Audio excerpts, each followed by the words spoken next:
Mesdames et messieurs, bonjour. Monsieur le ministre de la Jeunesse et des Sports, cher ami Rachid Talbi Alami, Madame la secrétaire générale de la FIFA, mon frère président de la Fédération royale marocaine de football et en même temps vice-président de la Confédération africaine de football, Mesdames et messieurs les ministres, Mrs. First Lady of Liberia, Monsieur le vice-président et Mesdames et messieurs les membres du comité exécutif de la Confédération africaine de football, Mesdames et messieurs les ambassadeurs, Mesdames et messieurs les parlementaires, Messieurs, évidemment, Madame et Messieurs les présidents des associations nationales membres, honorables invités, Messieurs les représentants du Comité national olympique, chers amis de la grande famille du football africain et même international, je cite particulièrement les confédérations qui sont venues parmi nous aujourd'hui, à travers la Fédération française de football, l'UEFA, et à travers la Fédération jordanienne de football pour la FC. Mesdames et messieurs, il est pour moi un immense honneur que de présider l'ouverture d'un prestigieux symposium totalement dédié à la femme, totalement consacré au football féminin. Je voudrais commencer mon allocution par remercier très vivement Sa Majesté le roi Mohamed VI, roi du Maroc, qui a accepté de patronner ce symposium sur le football féminin. Je voudrais lui redire toute notre reconnaissance, toute notre gratitude pour son soutien indéfectible à la Confédération africaine de football. Après avoir financé en totalité l'organisation du premier symposium, je m'excuse, transparence oblige, qui coûtait à peu près 3 millions de dollars, sauver in extremis l'organisation du 5e édition du championnat d'Afrique des Nations pour une valeur de 15 millions de dollars, dont 3 millions seulement la participation de la CAF. Le Maroc a aussi accueilli plus de 30 équipes nationales et clubs africaines en préparation et aujourd'hui, Sa Majesté soutient et patronne ce symposium. Ce qu'il a fait pour le football africain est dans la ligne de ce qu'il continue de faire en multiples coopérations sur notre continent. Et encore, en tant que président de la Confédération africaine de football, j'estime que c'est un honneur pour toute l'Afrique de se positionner comme candidat à l'organisation de la Coupe du Monde 2026. Personne ne sous-estime cette candidature. C'est une fierté pour nous tous. À nous de prendre acte de cet engagement. Et au moment où il se préoccupe de sa santé, je prie Allah le Tout-Puissant de l'assister. Bil Shifa, Inch'Allah.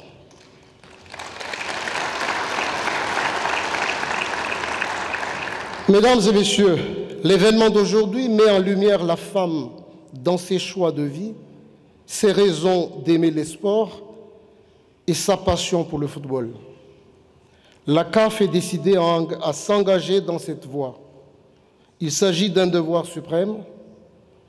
Qui peut aujourd'hui nier l'existence d'un mouvement extraordinaire du sport féminin dans le monde?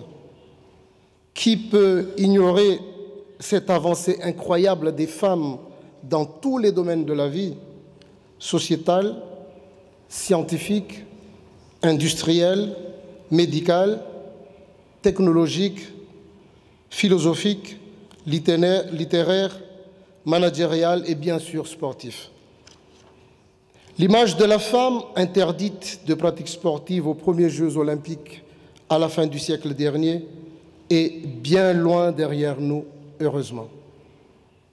Car depuis 1928 et leur admission en force aux Jeux olympiques d'Amsterdam, les femmes ont placé leur combat sur le terrain de la performance, sur le terrain de l'exploit, sur le terrain du spectacle et bien sûr sur le terrain de l'émotion.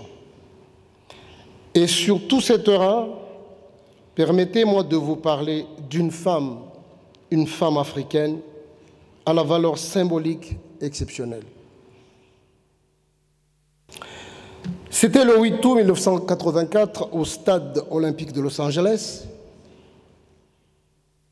Une femme africaine de 22 ans s'installe au couloir numéro 3. Elle porte le dossard 272 et dispute la finale de 400 mètres et toute nouvelle épreuve féminine au programme. Elle bat toutes les favorites et remporte la médaille d'or olympique. Le monde entier venait de découvrir le visage juvénile de cette femme africaine, arabe et musulmane. Mesdames et messieurs, je vous demande d'applaudir notre sœur et de faire un triomphe à Madame Nawal Moutawakil, s'il vous plaît, si vous pouvez le... Merci, Madame. Nawal est parmi nous. Elle préside aujourd'hui les travaux de ce symposium. Et je remercie la Fédération royale marocaine de pouvoir la ramener dans le milieu du football, même si c'était son amour d'antan. Mais aujourd'hui, au niveau où elle se hisse sur le plan mondial, elle a accepté de s'investir dans le football. Merci, madame. Elle est et restera un exemple pour les femmes africaines pour avoir été championne olympique, ministre, actuellement députée, présidente de la commission des candidatures olympiques, membre du conseil de la Fédération internationale d'athlétisme, présidente pendant 8 ans du Comité international olympique. La détermination et la pugnacité de tels exemples ont entraîné un mouvement historique de femmes sportives africaines de très haut niveau. Mesdames et messieurs, je prends encore une immense fierté en vous disant que la femme sportive la plus titrée de la planète est africaine. Oui, africaine. C'est l'Éthiopienne Tirunesh Dibaba, triple championne olympique en athlétisme et 9 fois championne du monde, record absolu dans le monde. C'est vrai que si l'on parle d'athlétisme, les championnes africaines règnent sur le monde. Elles sont nombreuses et leur nom claque dans les plus grands palmarès. La Mozambicaine Maria Mutola, l'Éthiopienne Derartu Tulu, la Nigériane Maria Onyali, la Kenyane Catherine Dereba, l'Ivoirienne Muriel Aouré et des dizaines d'autres. En football, hélas, nous n'avons pas encore de joueuses capables d'être les égales de Martha, de Birgit Prinz et de Steffi Jones. Elles ne vivent la compétition, nos femmes, elles ne vivent que de la compétition officielle que depuis 1999. Et la création de la CAN féminine en est même tardivement. Au classement mondial, le premier pays africain, classement mondial de la FIFA, le Nigeria est 37e, le Ghana 46e et le Cameroun 48e. Oui, mais voilà, cette réalité est contrariée par les faits. Nous comptons aujourd'hui sur le continent africain plus ou moins 62 000 pratiquantes. Dans ce chiffre tout de même intéressant, il faudra inclure les scolaires et les universitaires dont les compétitions sont autonomes mais irrégulières. L'école et l'université, voici les deux pôles sur lesquels nous devons insister pour populariser la pratique du football parmi les jeunes filles. Susciter les désirs d'aller vers des clubs, vers des associations, vers des organisations officielles. C'est dans ce cadre que nous devrons militer pour créer l'opportunité de favoriser leur intégration et leur offrir des conditions suffisantes à la pratique régulière. C'est vrai que nous sommes en Afrique où le poids de nos traditions, l'influence de nos coutumes pèsent sur le contexte de la pratique sportive féminine. C'est vrai aussi qu'il subsiste encore le poids de l'utilisation et l'exploitation du corps de la femme pour la beauté et la maternité, comme le reconnaissent encore les scientifiques et les sociologues, mais je préfère observer les autres signes avant-coureurs de la modernité, de la passion et même de la grâce féminine dans le sport. Qui a pu imaginer un jour que les femmes s'adonneraient à la pratique du rugby, de la boxe ou de la lutte, discipline strictement réservée aux hommes pendant un siècle et demi. Et pourtant, les femmes multiplient les exploits dans ces sports et tordent le cou à tous les préjugés. Sur notre continent, nous devons décider maintenant de nous engager formellement et sans aucune équivoque en faveur d'une intense promotion du football féminin. Sous ma présidence, la CAF est résolument déterminée à soutenir la pratique du football féminin de masse, encourager les initiatives locales des fédérations, engager le football dans l'émancipation des femmes, stimuler l'adhésion des autorités gouvernementales. Mesdames et messieurs, ce symposium existe parce que j'ai pris des engagements clairs lors de ma campagne d'élection à la présidence de la CAF. Le football féminin doit rattraper son retard, mieux s'organiser, doit disposer de moyens accrus, devra populariser sa pratique. Je vous invite à approfondir la réflexion sur tous les thèmes retenus, à discuter pied à pied, à casser les tabous s'ils se présentaient, et enfin, à décider d'une ligne de progrès qu'il faudra suivre. Compte tenu de la composante des participants, des participantes surtout, je reste optimiste. Je vous suggère de faire l'étalage de votre légitimité, de vos connaissances, de votre savoir-faire pour entraîner la Confédération africaine de football dans un vaste mouvement de conquête de nouveaux espaces qui installera le football africain en droite ligne pour réussir sa mue et développer de nouveaux atouts.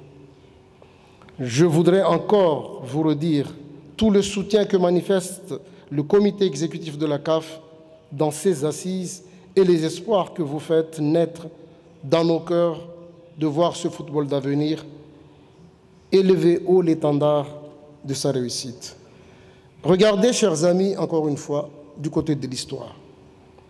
La grande histoire de l'Afrique, avec deux faits que j'estime importants pour notre jeunesse.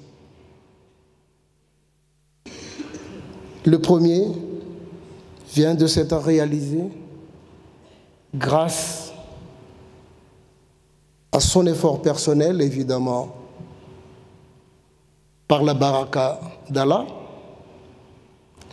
Ce premier fait, c'est l'élection de M. George Weah à la tête de la présidence de la République de Libéria.